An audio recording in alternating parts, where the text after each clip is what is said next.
Chers élèves, bonjour, je suis Ndjoko Skadjbe Patrice, professeur de français du secondaire. Bienvenue à la suite de notre cours sur l'engagement illustré par l'œuvre Les Messes sales de Jean-Paul Sartre. Nous sommes toujours dans la situation et présentation de l'œuvre et cette séquence-là, nous allons donc voir le tableau 3 et tableau 4, vous le situez. Vous savez, le tableau 3 nous montre Hugo Baril et sa femme Jessica s'installer chez Auderer pour y accomplir la mission revendiquée par Hugo. Puisque Auderer demande un secrétaire particulier et donc le Parti communiste a décidé donc d'envoyer Hugo avec une mission aussi spéciale que nous avons dit. Donc ils doivent se soumettre à une fouille réglementaire de leur valise par les gardes du corps d'Auderer, Georges et Slick. Le couple va donc résister et une tension va donc monter entre les deux groupes et finalement Auderer va intervenir pour calmer le jeu. Et donc ce tableau est celui du secret, mais en apparence seulement, car ce secret a été largement deviné et depuis longtemps par Jessica. Hugo a donc annoncé son projet à sa femme, il a dévoilé à sa femme. Et donc il s'agit du revolver et de l'usage que doit en faire Hugo. Et donc ils s'opposaient parce qu'ils ont le revolver, quand ils vont fouiller, ils vont voir le revolver, ça ne va pas aller. Mais Auderer revient sur la question de la fouille et demande au couple d'être franc et de dire s'il n'y a pas eu une arme. C'est ça ce qu'il va demander. Et donc Hugo va répondre par une négation. Auderer va donc ordonner à ses gardes de corps de se retirer. Mais à la surprise de tout le monde, Jessica va dissimuler le revolver dans son soutien-gorge et donc la fouille va se révéler vaine. Ils ne vont rien trouver.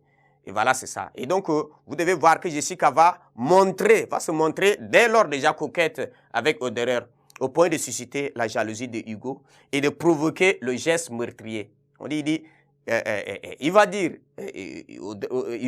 Jessica va dire, j'irai trouver Auderer et je lui dirai, je viens pour faire votre bonheur pendant qu'il m'embrassera. Voilà, il va dire des choses comme ça, vous allez voir, plus tard l'action va se passer. Voilà, c'est ça le tableau 3. Le tableau 4, c'est un tableau beaucoup plus fondamental. Dans ce tableau, la scène se passe dans le bureau déjà de Auderer. Quand Hugo va être dans le bureau, Jessica, sa femme, va lui apporter le revolver qu'il va refuser, mais Jessica va insister, il va essayer, il va parvenir par prendre quand même le revolver. Et quelques temps après, vous allez voir les négociateurs, à savoir le prince Paul et le régent.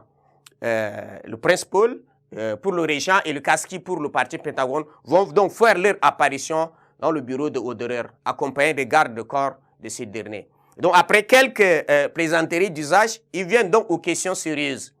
Et Paul va dire, quelle que soit leur coloration politique, leurs trois partis ont grand intérêt à s'unir pour sauvegarder l'unité nationale.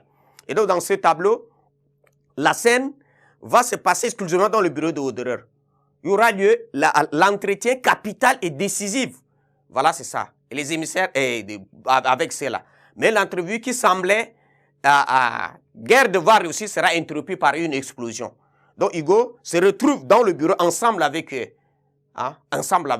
Donc quand ils vont commencer par des négociations, les gens vont proposer, Kaski va proposer de former un comité national clandestin de 12 membres, composé de 12 membres.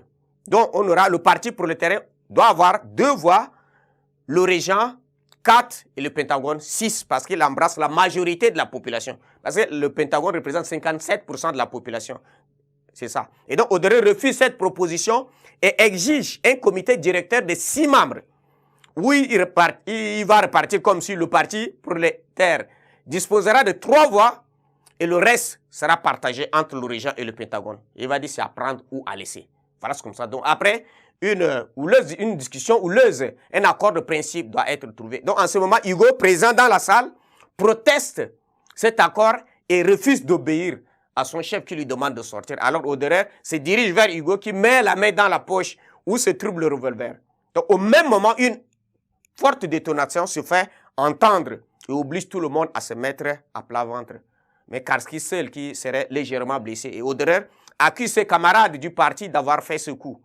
Et Hugo va aussi déclarer son intention au garde de corps, mais Jessica va brouiller donc la carte par son intervention pour dire que la mission confiée à Oderer veut signifier qu'il va convaincre. Cela veut dire que je vais avoir un enfant. Et donc, de plus en plus, Hugo, ivre, sa femme serait obligée donc de le ramener à la maison. Donc voilà, c'est le tableau 4 ici, c'est là où l'accord, donc la mission à Hugo, c'est de tuer Oderer avant même c'est pour parler là, mais qu'il n'a pas pu faire. Donc voilà, c'est ce que vous devez retenir du tableau 4. Merci de votre attention.